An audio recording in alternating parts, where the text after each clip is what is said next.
Alright, come on, party.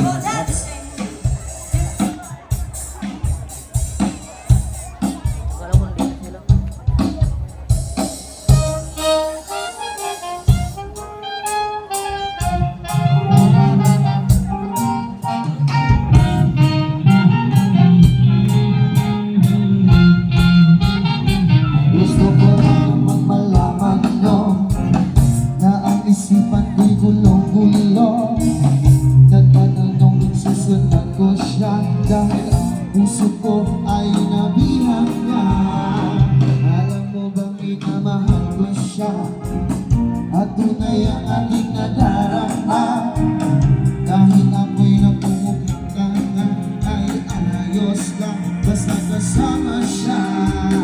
Sabihin sa pagkang iba, nababaliw na ako talaga.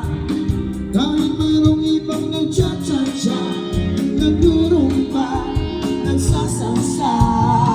Pero sa inig ko sa kanya, ang puso ko'y